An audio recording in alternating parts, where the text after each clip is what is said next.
This podcast is for entertainment and commentary purposes only. The views expressed by the hosts and guests are their own and do not reflect any organizations or affiliates. This show may contain adult language and mature themes. Listener discretion is advised. Portions of media may be used under fair use for commentary and criticism. Nothing discussed on this podcast should be taken as professional, legal, or financial advice.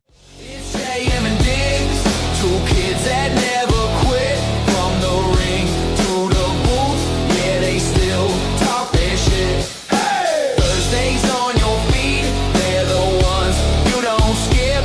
If you came for the vibes, you came for JM and Diggs. Welcome to, damn, I don't even know what episode this is. We're kind of lost now, 14. Diggs. It's 14. It's 14? Because, the last 2 weeks have been a little weird. 2 weeks ago, Diggs overslept. And we had Tosh here, and obviously Sanchez had to take a little bit deeper step out of the production booth to help out. But we got that episode done. And then last week was the NFL draft, which we're going to cover here today. But I felt like because of the draft landing on Thursday when we normally air, I was like, you know what? Let's take a week off. Let's take a breath. And then we'll reconvene. I don't know, Diggs. I know you were going through a whole schedule change because your son just started Little League baseball. Is that what it was? And then you after Little League, you just passed out, right? Yes, sir. So I felt like it was good for us to take the week off last week because it at least lets you catch your breath and kind of realize, like, all right, on Thursdays, how am I going to do this? Because you wake up super early, you go right from work, you do the dad thing. So I wanted to make sure you had time to acclimate to your new schedule, and I'm pretty sure Thursday is going to be kind of rough for you still, but you can go right to bed once we get done here. Counting down the time. But before we get into it, I mean, how's it been going with Little League? How do you think Jay's been doing with this is his first organized sport, right? Yep, he did basketball for a little bit. He did wrestling. His first time doing baseball. He's liking it. He's gonna work on his hitting. Last Saturday was his first game. Okay. Nice. They get dog walked. Did they? But to be fair, the other team is mostly kids that it's like their second or third year playing. Yep. And then what? His team's mostly new kids are starting for the first time. Yeah. Gotcha. Yeah, I mean, it's good to get him. Have a little taste of everything. I forgot all about. Actually, you did tell me, and I forgot that he was playing basketball for a little bit. But it's good for him to get a sense of organized sports, because by the time he gets to high school, that's really what you're going to want his energy into something like that. Oh yeah. So that's cool. So, you're gonna have to keep me in the loop, and I'll have to catch a game. I'll have to meet you guys over at the field or something. This Saturday, 11 o'clock. 11 a.m. Yes, sir. All right, you're gonna have to call me and wake me up. But I mean, today wasn't a bad day at work. How'd your day go? I can't complain. It was slow but steady. Okay. Me personally, and we have these conversations all the time. I just sometimes don't get the rhyme or reason of our scheduling. So my first stops were in Portsmouth, Rhode Island, right? And then after I got those 2 stops done, guess where I went after that? Did you see my schedule? Providence? No, Woonsocket, bro. It was I clocked in when I was in Portsmouth. The address I had to go to in Woonsocket. It was a straight hour drive. I spent 1 hour of my entire day today just driving, which in Rhode Island is fucking unheard of. So I just think there's ways that shit could change where they could get the best out of us. But you know what? We don't get paid for those decisions, so fuck it. We'll just keep riding it out and see where the life takes us. But work. If it makes you feel better, our boss was very annoyed with her today with the scheduling.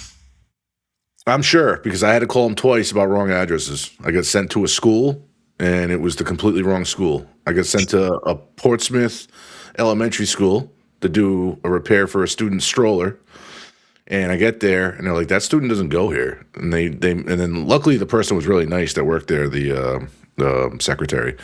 She called the other elementary school across town and said, "Yep, you got to go to that elementary school." So I had to go to the other side of town to go to the other elementary school. Oh, And then my second stop up there, the address said, I don't know, I don't remember the name of the street, but say it was like fucking ABC Street. You know what I mean?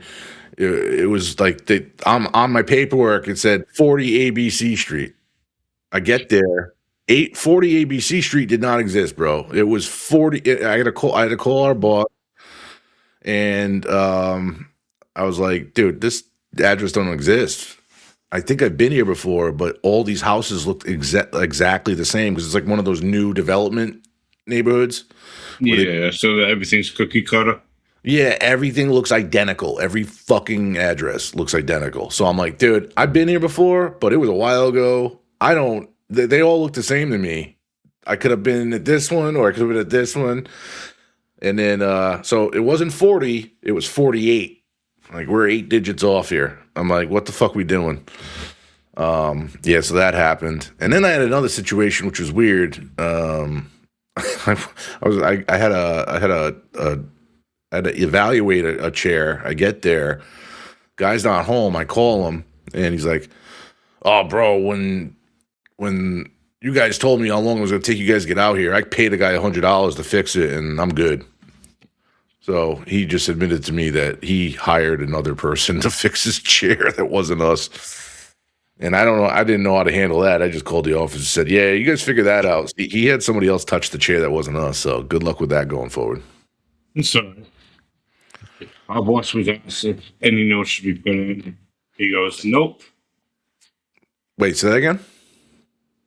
Our boss said not to put any notes into that file. So next time we go out, we're not going to know someone else worked on it. I will, because I'll probably be the one to get sent out. Yeah. So if I see a hack job under that chair, I'll know. So, but anyway, let's get straight into it. It was NFL Draft Day last Thursday, and man, what a draft day it was. But you know, the first pick was obviously predictable. First on the board was the Oakland Raiders. Damn it. I gotta get used to that, bro. I don't think I'll ever get used to that. Las Vegas Raiders were on the clock first in the NFL draft in round 1, and they went with Indiana quarterback Fernando Mendoza. And everyone kind of saw this coming, Diggs. It was just what the Raiders needed. They did sign a free agent insurance policy in the offseason in Kirk Cousins, but it looks like Fernando Mendoza will sit behind Kirk Cousins at the beginning of the season. Maybe he'll break through and get the start by the end, depending on how Cousins does. Or he might have to sit behind Cousins longer and just develop. We'll see what happens there. Second on the clock was the New York Jets. And this is a franchise that, Diggs, you obviously know, has just been in turmoil for I don't even know how many years. Like, if you think about the 2010s. Remember the 2010s? Like, the Jets were actually something we had to worry about as Patriot fans. Like, they like at one year they beat us and went to the AFC Championship. They were like one game away from a Super Bowl appearance, and they just lost that game. Like, the Jets did have this moment in time where they had a chance to be a Super Bowl contender, but they always just kind of fell just short. But this past 10 years, they've just been a complete fucking disaster.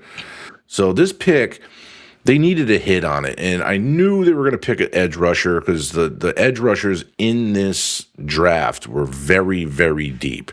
You had a lot of good defensive ends, edge rushers available. And it's a controversial pick. They went with David Bailey, the edge out of Texas Tech. By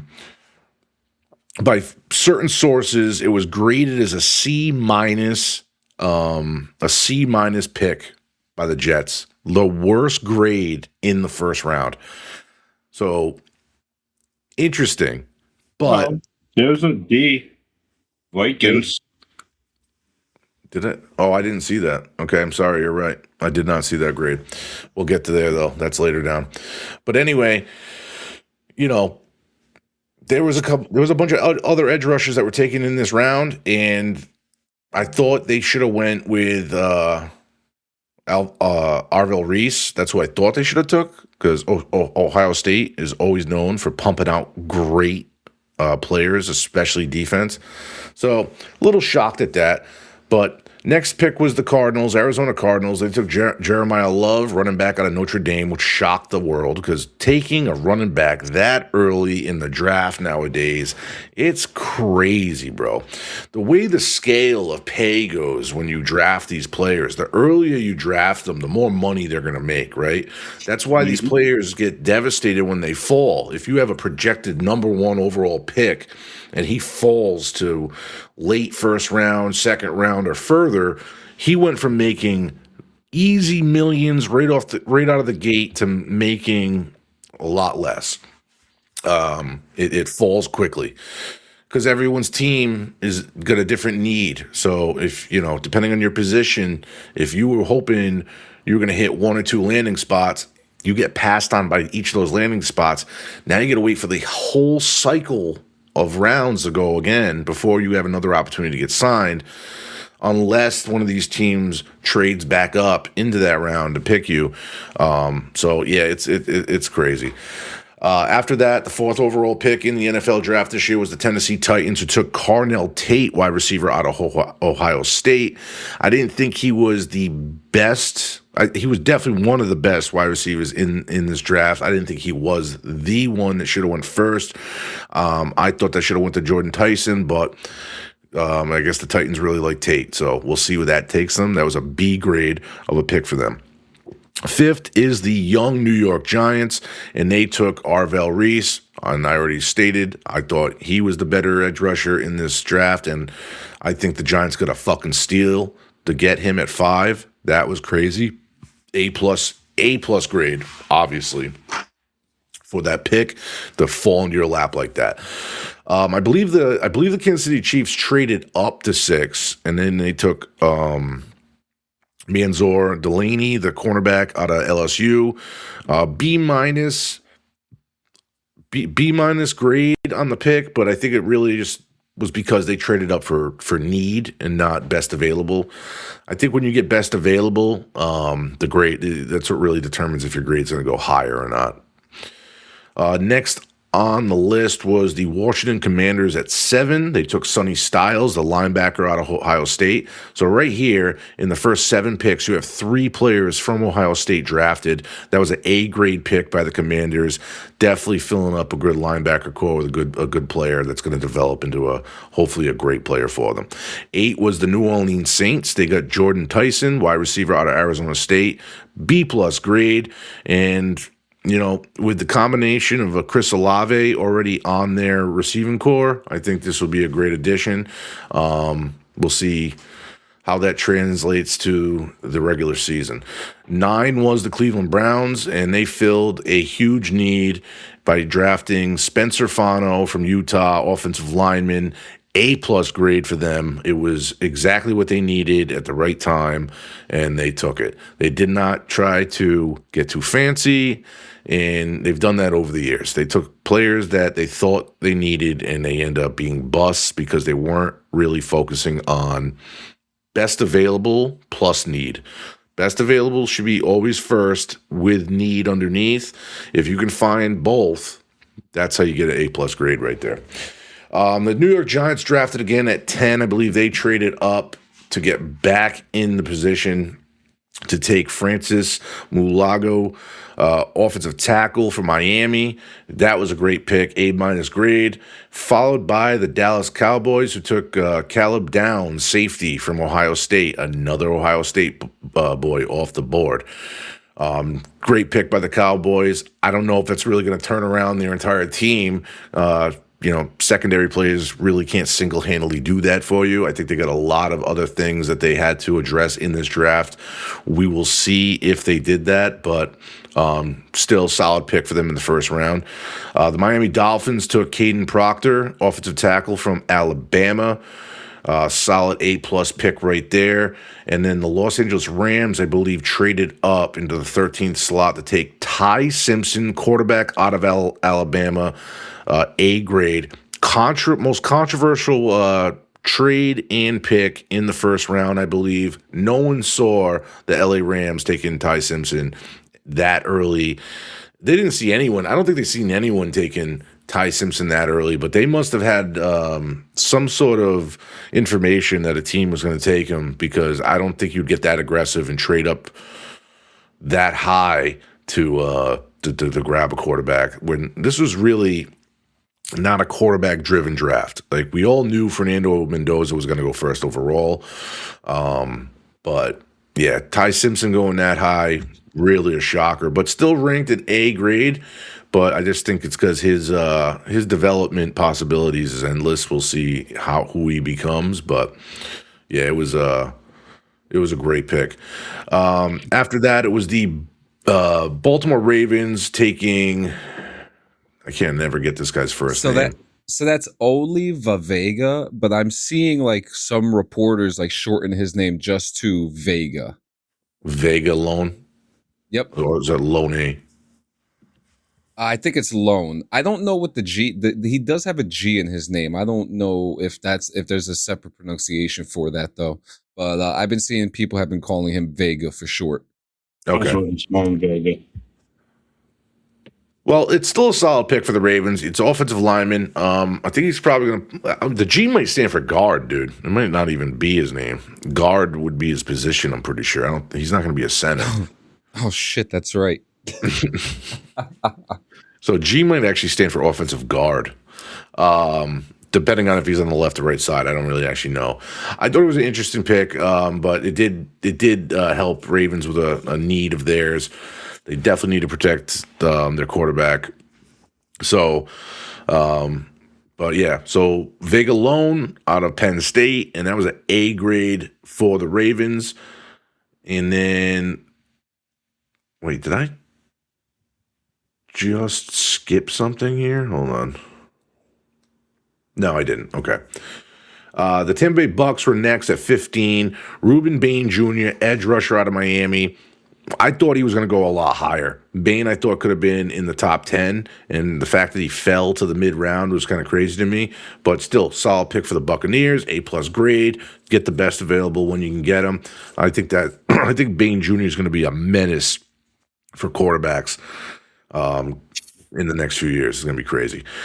Jets traded back up to 16, I believe. Kenyon Sadiq, tight end, Oregon, B+ grade. Honestly, though, I like it. I think he's going to be a great receiving tight end. We'll see. Oregon with their fast-paced offense, and they love to move the ball. So I think that's kind of where the Jets are thinking to move their offense going into the future. We'll see.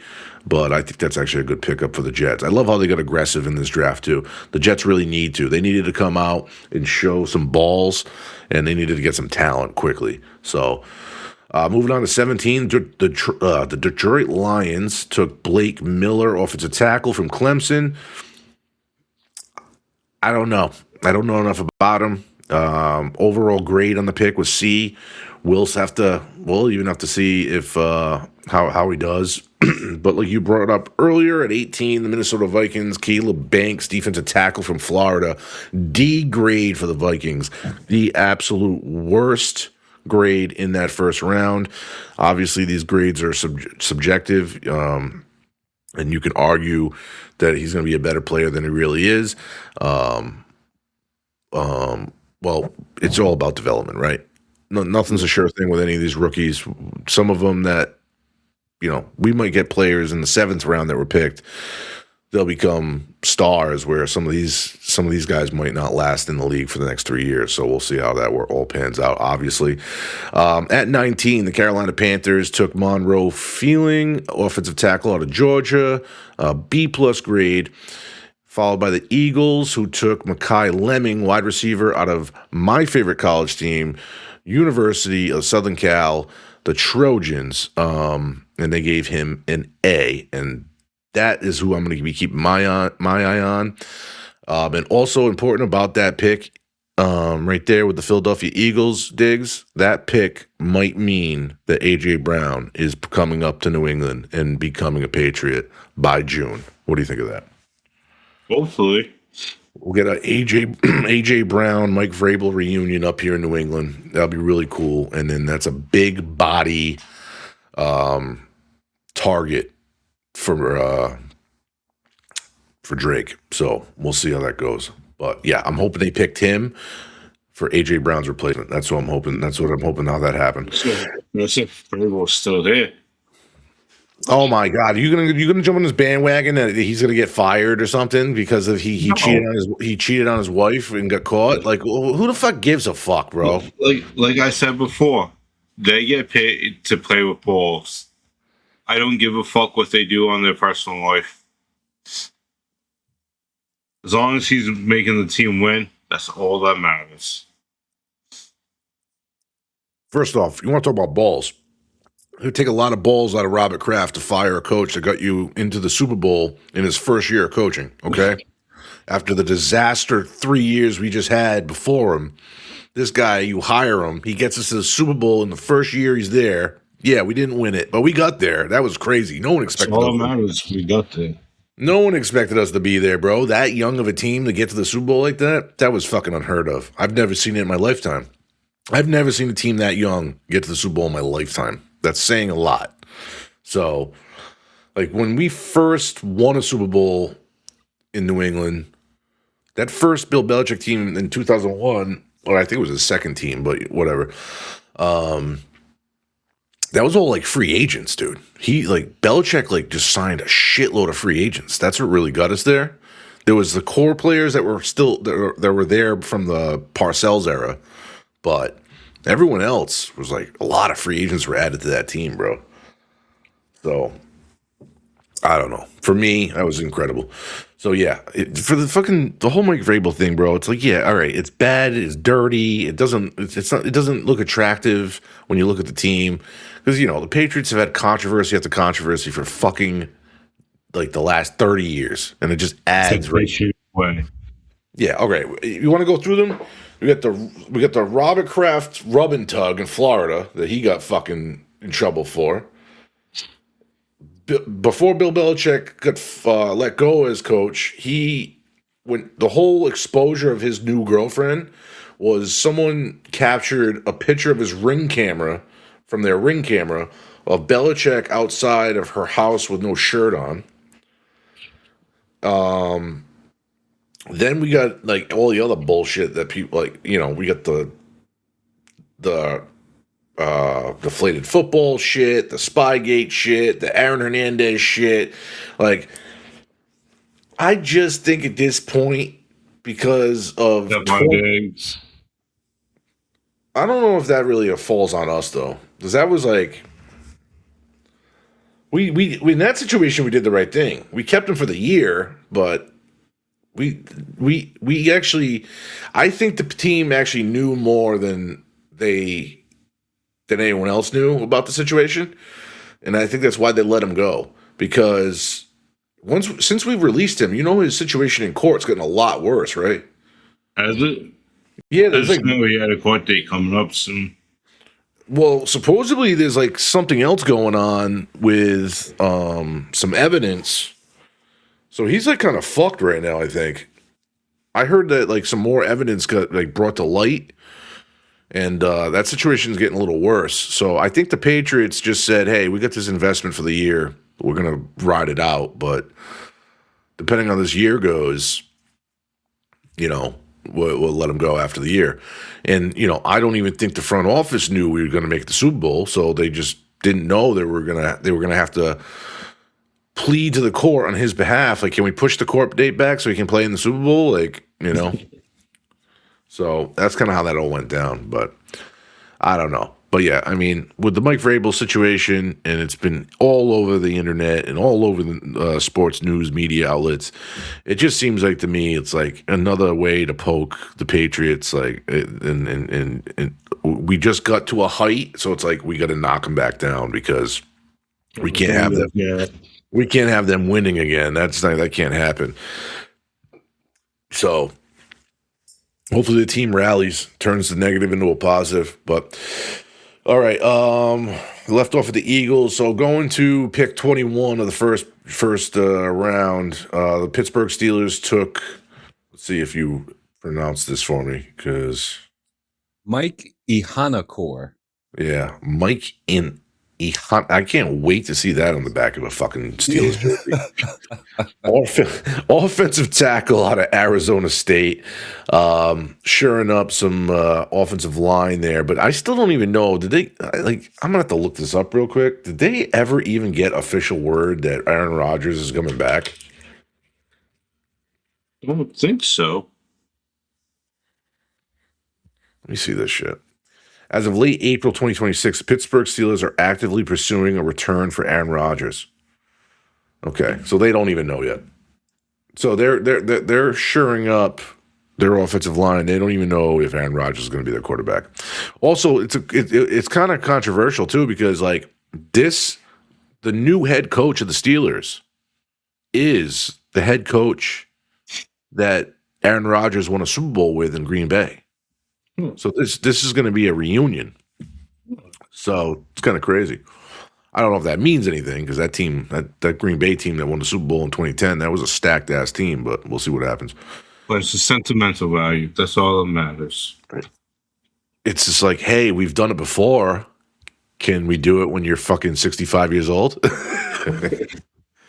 But we'll see.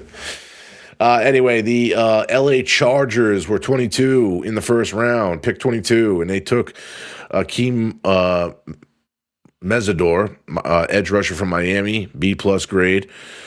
Cowboys got another pick at 23. They took Malachi Lawrence, edge rusher from UCF. That was only ranked as C.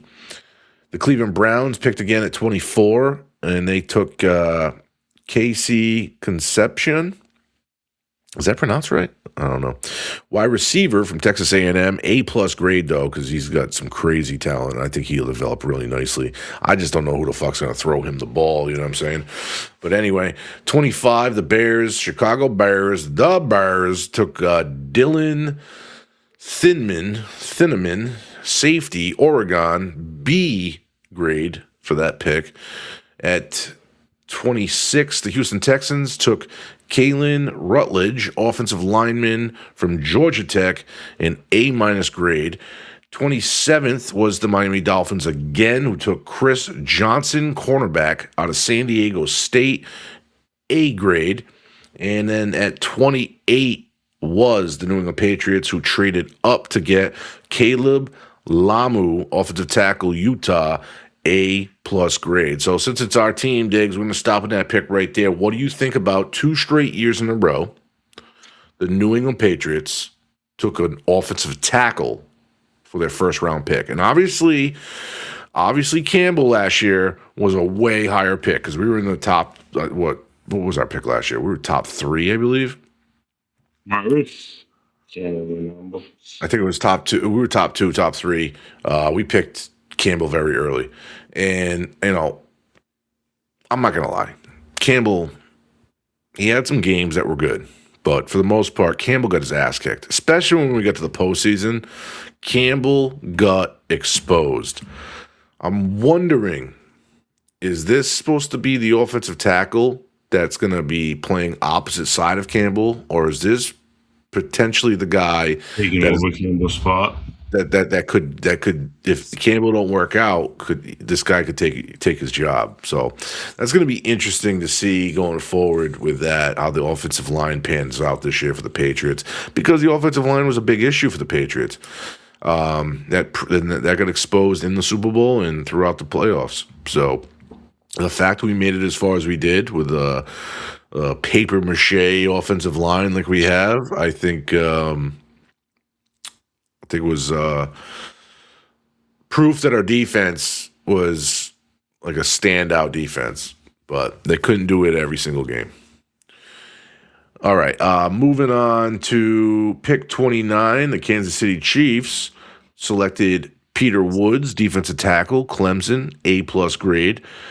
And then at 30, the Jets came in for a third first-round pick and took Omar Cooper Jr., wide receiver from Indiana.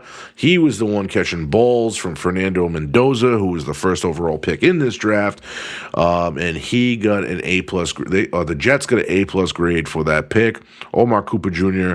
should be a stud for the Jets, depending on who's going to throw the football over there. 31 was another pick from the Tennessee Titans, who took Keldrick Falk, edge rusher out of Auburn, with a B+ draft grade for the Titans.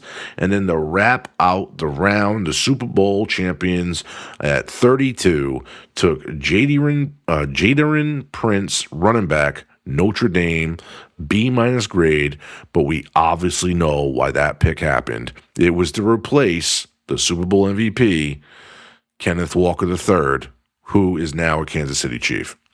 So, I think overall that first round was epic, but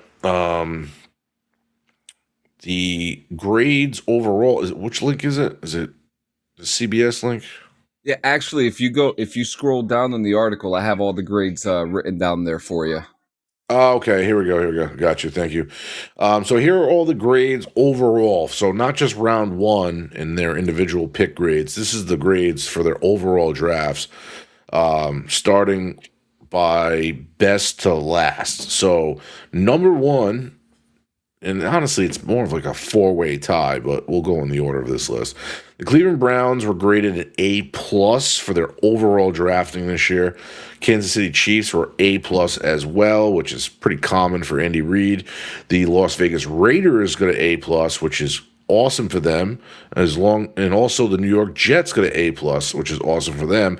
The Raiders and the Jets getting those type of draft grades, very important right there. We'll see if it pans out to be an A+ draft class going into the future, but those are two teams that had two terrible years last year. They're trying to turn it around next year, so hopefully those grades stand for them and actually turn into wins for them. 5 is the Buffalo Bills with an A grade, along with the Los Angeles Chargers, Tennessee Titans, Baltimore Ravens, Dallas Cowboys, Indianapolis Colts, New York Giants, Seattle Seahawks, all getting A's. The Arizona Cardinals, Atlanta Falcons, the Houston Texans, New Orleans Saints, and Tampa Bay Buccaneers all getting A-. The Carolina Panthers, Cincinnati Bengals, Miami Dolphins, Minnesota Vikings, New England Patriots, Washington Commanders, Washington Commanders all get B+.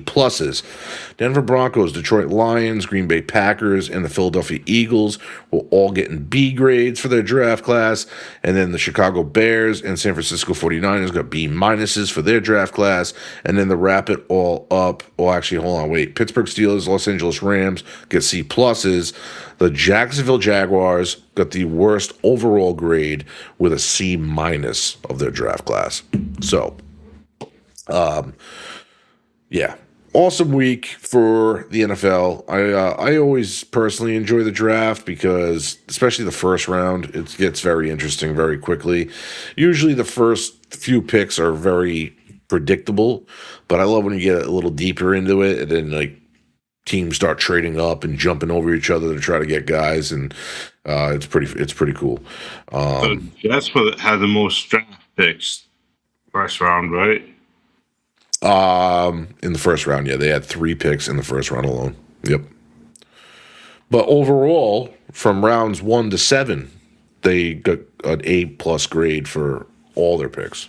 So, we'll see, man. We're New England Patriot fans. We're in the division. We have to play them twice a year, so we're definitely going to see the difference in playing them from last year to this year. They're also on this like crazy.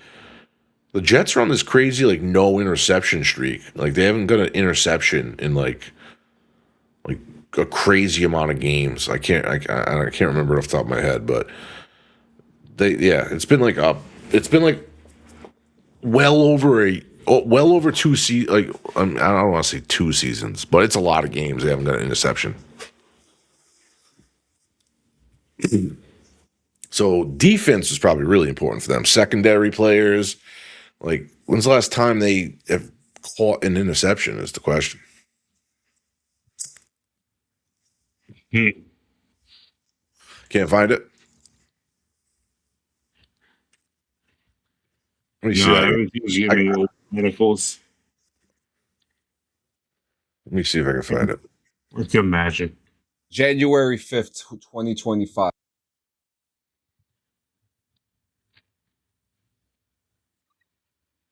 That's what they did. All right, so yeah, last season, the 2025 New York Jets made NFL history by becoming the first team since at least 1933 to complete an entire 17-game season without a single defensive interception.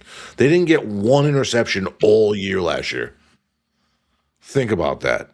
In the NFL, this is pro football we're talking about. You couldn't pick off one quarterback? You know what I mean? Come on, That's bad. bro. That's bad. It's pros, bro. You got to pick somebody off in 17 games, right? It's okay if you're last in interceptions, but to have no interceptions, and then there hasn't been another team since 1933. Fuck, dude. That's crazy, bro. That's crazy. So, yeah, I think it's a really good thing the Jets had a good draft. I just hope it translates for them. I mean, I don't hope that much as a Patriots fan, but as an overall sports fan,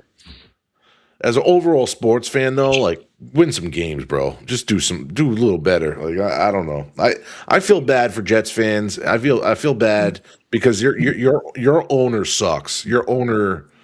I think the Jets owner is the worst owner in the NFL. I really do. I think he just does not fucking give a shit about that team. That's really where I'll go with that. So, we got a raid? Did we get a raid? Yep. D's Bullets has rated with a party of 5. Oh, yo, Bullets, thank you so much for the raid, bro. Appreciate you so much. I thought you'd been trucking all night, man. Trucking bullets. But yeah, I think that's really it for what I got for the NFL, and we don't really have any in-between tweener stories this week because we kind of rushed this whole thing. But anything that we could think about to talk about in between? I don't know if you want to jump right to your segment, Diggs. How long do you think your segment is? You think it's kind of quick? Yeah, kind of quick. Right now, Celtics are down 54-69. Really? So they're about to. So they're playing. Who the fuck are they playing? They're playing the 76ers. The 76ers, Philly. That's right. They lose this, they're done. They're done. I thought they were up in the series. I thought they just tie it. Oh, my thing ruins. Because I know the other day they both played Game 5. I thought they just lost and they were down 1. They needed 1 game to win.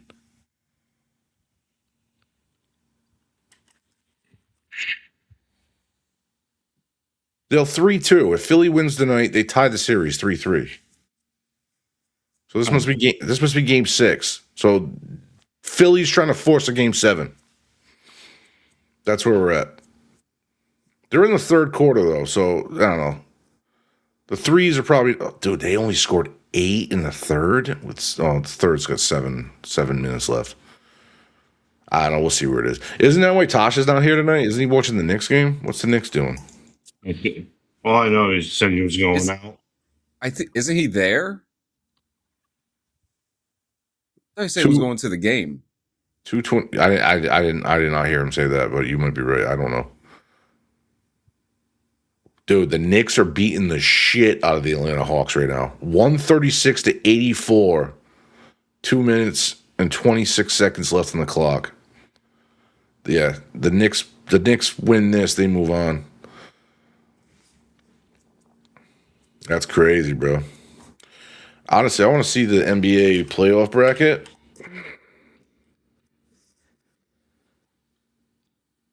Can I see what it looks like? Yo, can you get this on screen, Sanchez? Bring up the I'm already working on it. This is cool. So here's the fucking thing. We're now, if we lose the night to the 76ers, that forces a game 7. But here's the thing. The Knicks are going to win tonight. They're dominating. That game's over. The Knicks have won. They're moving on to the next round of the playoffs. Diggs, guess what? What? If the Celtics can win against the 76ers in this series, they move on to play the Knicks. They move on to play Tosh's Knicks, bro. Oh, that'd be a fun one. Just to hear Tasha's shit talking. It will be every week. Well, actually, I don't know how many games will get done in a week. It'll be a week and a half, not even. There it is. That's what I'm looking at too. Yeah. So those are the only two games going on right now. But Celtics are down, but they're not down as bad as the Hawks. Obviously, the Hawks are not getting back in that game. Now it's one. I just got an update. It's 140 to 86 over there in New York. There's a fighting chance for them to come back. Who, the Hawks? Yeah. There's a minute 9 seconds left. They could have a hell of a run. There's no chance, dude. The Hawks are coming back. A hell of a run, bro. There's no time. It's not like football, bro, where you have to get the ball back to be able to get the ball. Like it's basketball. They score, you get you know what I mean? It's like the possessions change so rapidly in basketball. It's crazy. We have a chance. It's 5:05 in the third. We definitely have a chance to come back and win against the 76ers. But the fucking Hawks are done. They have officially been knocked out of the playoffs. The Knicks will be getting their 4th win and moving on to the next round of the playoffs. So, actually, the clock's ticking down right now as I'm seeing it. 17 seconds left. So yeah, that game's over. So I do hope Tosh went to the game. Yeah, yep. End of the 4th officially. So, Knicks move on. They just don't know if they're playing Boston or they're playing Philly. They just don't know yet. Interesting. I'm glad we looked at.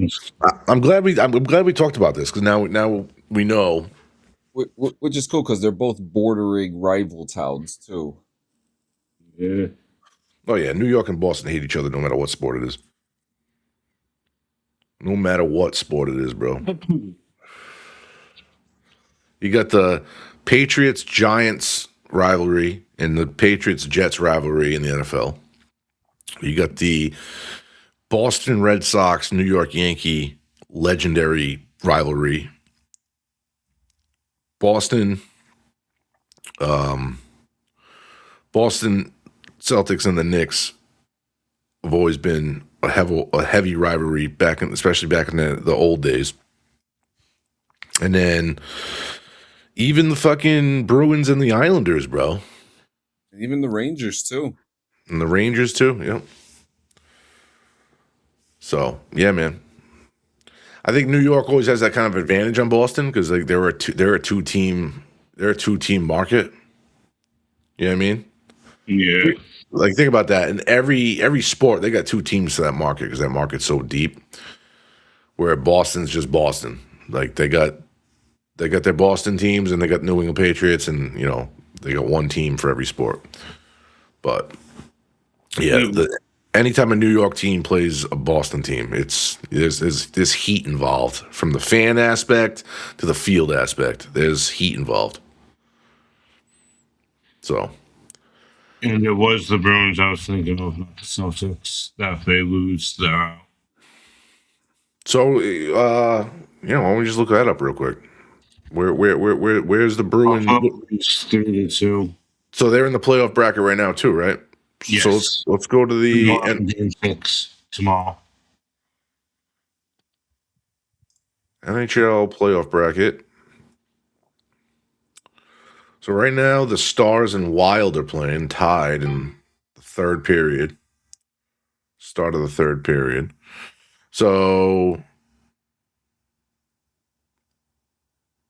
Buffalo leading the Bruins 3-2. Yep, I see what you're saying. So the Bruins are pretty much doing what Philly's trying to do to the Celtics right now. They're trying to force a Game 7. That's what they're going to try to do tomorrow. And honestly, on the other side of that slot, that playoff slot, the Lightning and Canadiens, that's another 3-2 game too. Montreal leading, so Lightning's Tampa Bay, right? Yeah. So Lightning, they're gonna tomorrow be. Actually, they don't play. Yeah, tomorrow they're going to be trying to force a Game 7 tomorrow too. So that's kind of interesting. We'll see where that goes. I was hoping to happen. Yep. Game 7s are where the money's at too for these leagues, man. They want Game 7s. That's where they want this shit to happen. So it's great for the league. They make money that way. A lot more. The extra games, extra advertisement and revenue. That's what they want. So. But we'll, hopefully the Bruins can force a Game 7, and hopefully by the end of the night, Celtics can get back in this game tonight and just close it out, so they don't have to go to a Game 7. We'll see how that goes. That Knicks win set a franchise record. What? Because they dominated them by so. Yeah, the 51-point win. Yeah, that's a lot. LA Hawks to reach second round. Yeah, that's crazy. That's a lot. That's a lot of fucking points, bro. That team is on fire right now, and that's when you want your team on fire. You could in mid-season form, you don't want to be on fire because is that going to help you at the end of the year if you guys get gassed out? Not really. So, yeah, you want to catch fire. You want to catch fire in the postseason. So, all right, Diglett, I think it is that time for Dig's final cut. This week we're doing Stay Alive. All right. Of course not, because you don't tell me anything. Let me see if I've seen it. I'm going to be lying to you. I'm pretty sure I watched it with you. Oh, I've seen parts of this. I have not. Wait. Yeah, we definitely watched this. What's his name we used to hang out with, wanted us to watch this back in the day? Fitz. Yeah, bro, we did watch this. I did see this. Oh, man, I haven't thought about this movie in fucking, damn, it's going to be like almost 20 years. Holy shit. No, yeah, I know what we're talking about now. Okay, yeah, let's go. A group of friends discover a mysterious horror video game called Stay Alive. Based on the legends of Elizabeth Botany.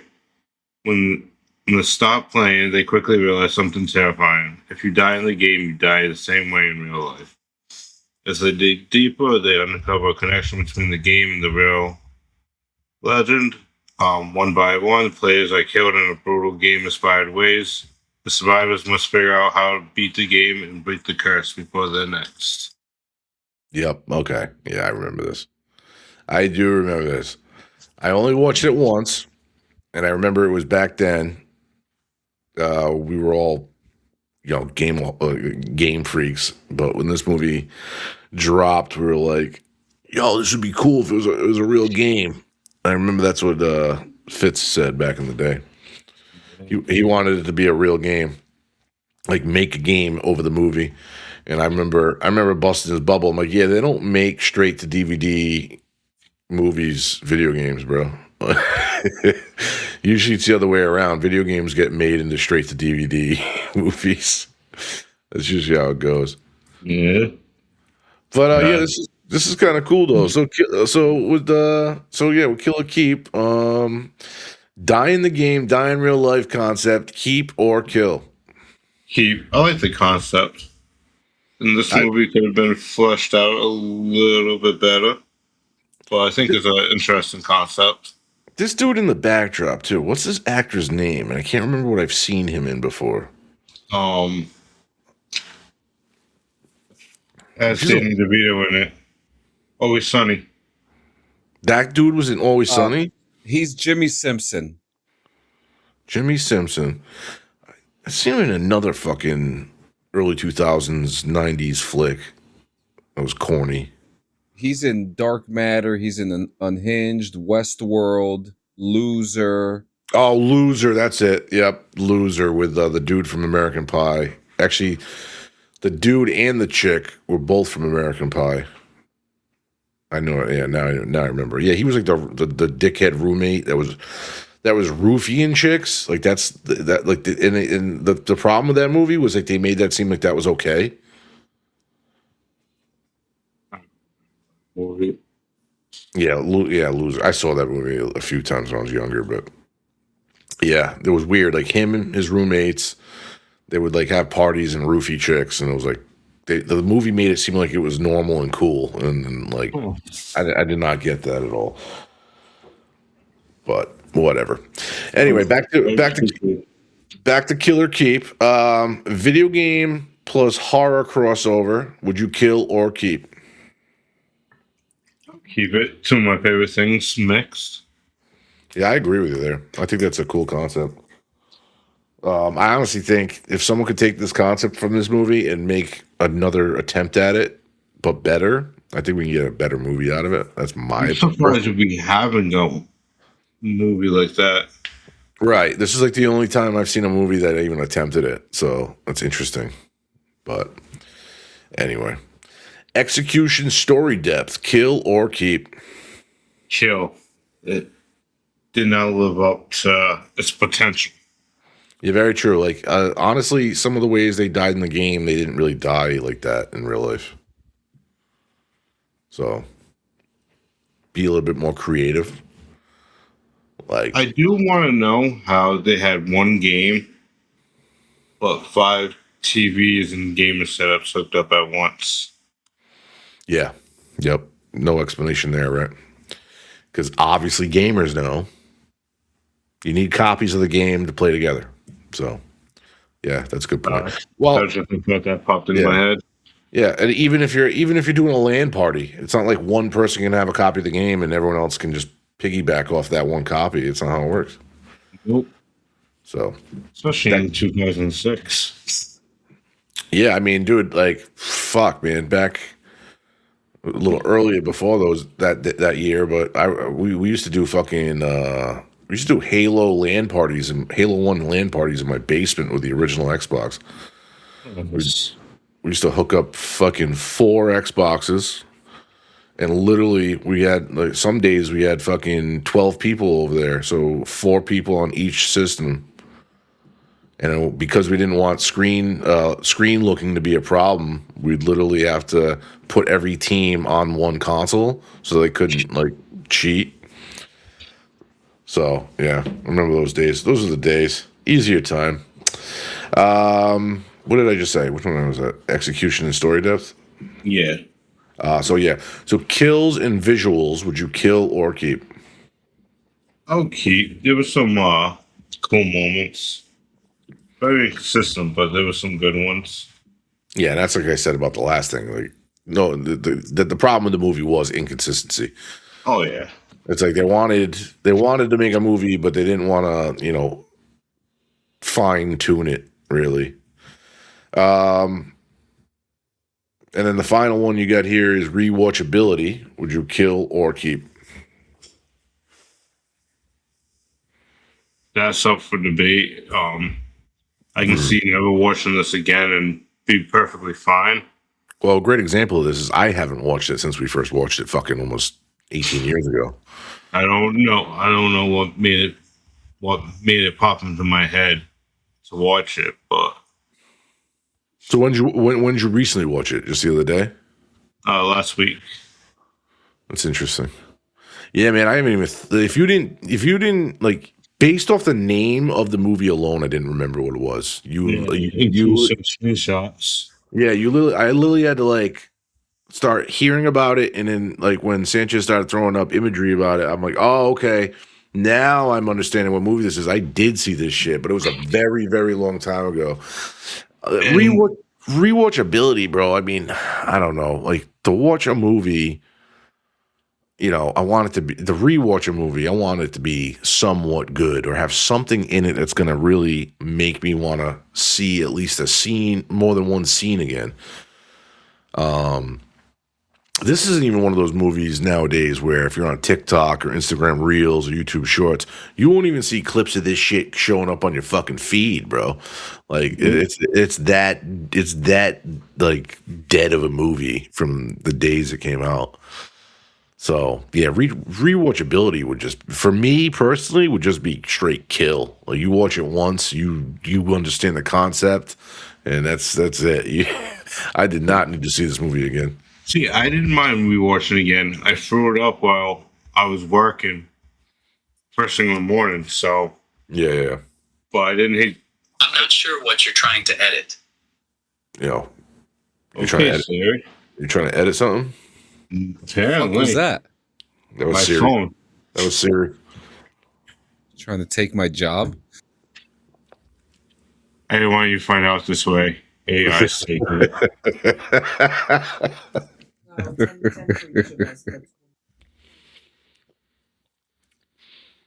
But, So yeah, like we were saying, like yeah, rewatchability, bro. I get why I mean, I get it. You were bored. Were you scrolling and just stumbled upon it? Is that what made you rewatch it, or did you actually pop in your head like, I want to watch popped it? in my head. Really? I started thinking about the movie. I'm like, oh fuck, I might as well rewatch it. Wow, that's crazy. Do you know what caused your train of thought to go there? Because I would, if you did not bring this, if you would have not brought this up for this, your segment, this episode, I would have forgot that fucking movie ever existed. I think. I think I would have completely forgot we ever even watched it. To be fair, I figured all about it until it popped into my head. Yeah, man. What was the other one? Because you weren't even the one that made me watch it back in the day. Fitzy was the one that wanted us to watch it. Yeah. He's like, yo, I heard about this movie. They get a video game and then they start dying in real. Like, I remember it was his idea to watch that film back then. So it's just crazy to me. Fitzy. Fitzy came up with some crazy ideas, bro. Remember how it said game? it's still a game to this day. People do play it. What's it called? Shit. Sanchez, you might have to help me with this. It's like a medieval PvP. I'm not gonna remember the name now. I want to say it's 2 something, but I know I'm wrong. 2 swords. How old is it? It's pretty old, but it's still being played to this day. I can't remember it. Chivalry? Yeah. No, it's man. Half sword? It's half sword. That sounds familiar. No, not half sword. Fuck.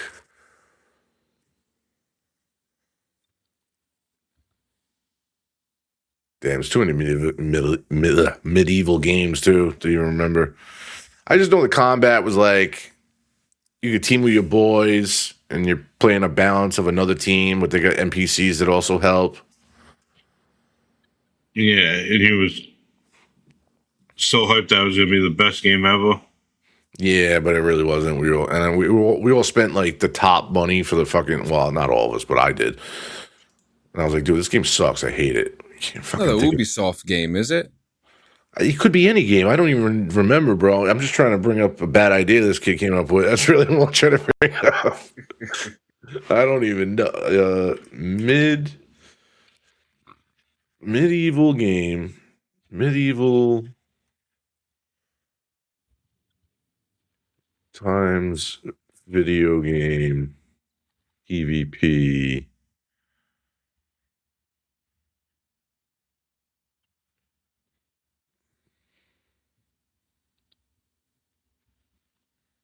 I don't even know how to look it up.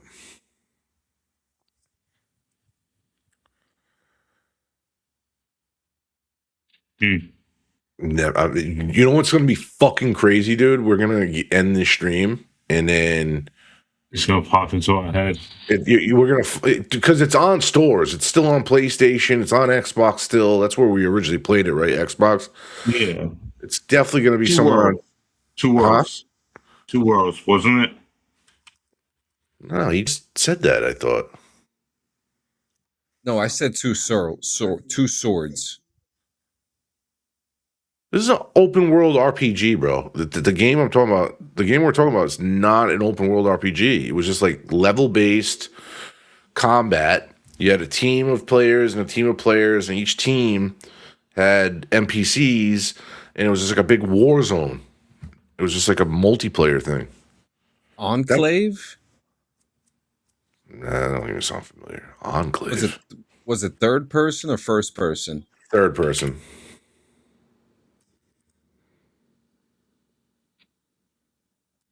It could be worse.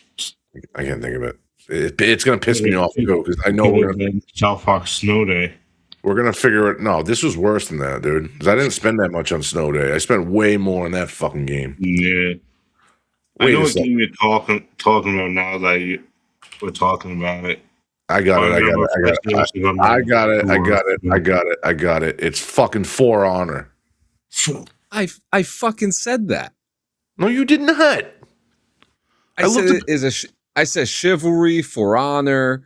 Is it the game like one of those? Because I asked, is it the Ubisoft game? I heard you say, is it an Ubisoft game? But I did not hear you say For Honor. We're going to have to go back to the VOD and go back to that because I don't think you said For Honor. You said something, and then he said Two Worlds. I said like 10 games, and then I said Enclave. Every game that you guys said, I looked up on Steam, so I know for a fact you did not say it. I'm literally over here typing in everything you guys are saying, like, nope, that's a MMORPG. Nope, that's not it. You said two swords or something. Yeah, that was the first one I said. Yeah, but yeah, it's For Honor. So when For Honor first dropped, we spent crazy money on the fucking pre-order to play the game like 7 times. And then I was like, this game sucks. I said it straight out. I remember saying that to him. I was like, this game just fucking sucks, bro. I don't want to play this shit. But anyway, I don't even know how we get on this topic, but yeah. Oh, it was because he brought up. Oh, it's because he brought up the movie. That's why I wanted to think of the game that he brought up too. So yeah, he brought up the shitty fucking movie that we watched, and then he brought up fucking that shitty game. But all right, final call. Let's end the night. Kill or keep the whole movie. Stay Alive. I'll keep it. It's a great idea. Piss poor execution, but it's a fun watch. Especially gaming and horror, my 2 things. But oh no, I'll keep it. I'll kill that shit. That shit was trash. They could have did that so much better. That movie should have been a classic. They could have could have made that a classic. They just someone to do that. The cast was mismatched. They took a lot of mid-tier actors and try to put some of them in position to be like top tier, and then the execution of the entire plot was just a fucking epic failure. So yeah, that's where I'll go with that, in my opinion. Stay Alive. You're right. For the first time I saw it, it was intriguing because you heard the concept, you saw the trailer, but once you see it, you're easily disappointed.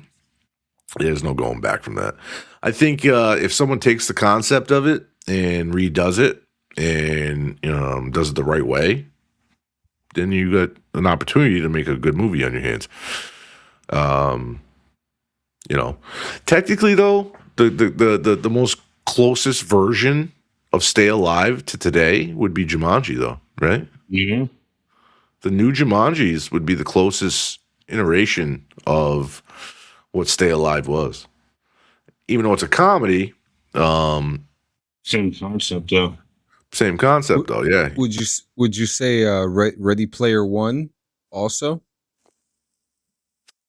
I forgot all about that movie too. Fuck. And there was and that other movie with Ryan Reynolds. Free Guy? Free Guy. That doesn't count. because fair. technically Ryan Reynolds is an NPC in that movie, and that is true. Even though we're seeing the players in the video game world, they're technically not in there. That's just the way Guy's seeing them. So, yeah, I can see where you're getting that relation from, Sanchez, but I don't